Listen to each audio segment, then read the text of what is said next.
Hi, I'm Mark with Oregon Urology IT, and I'm here to show you how to use Doxy.me for your telemed visit on the iPhone.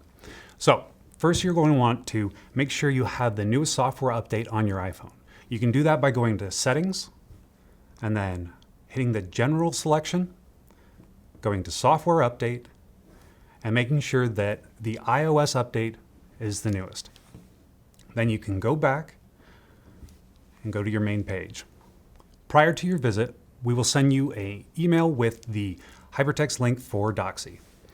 Now, once you've clicked on that Doxy hypertext link, it will take you to a website and ask you to log in with a welcome screen.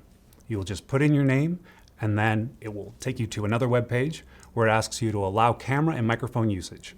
After allowing access to your microphone and video, you'll be put in a virtual waiting room. Once the provider is available, he will connect the telemedicine video.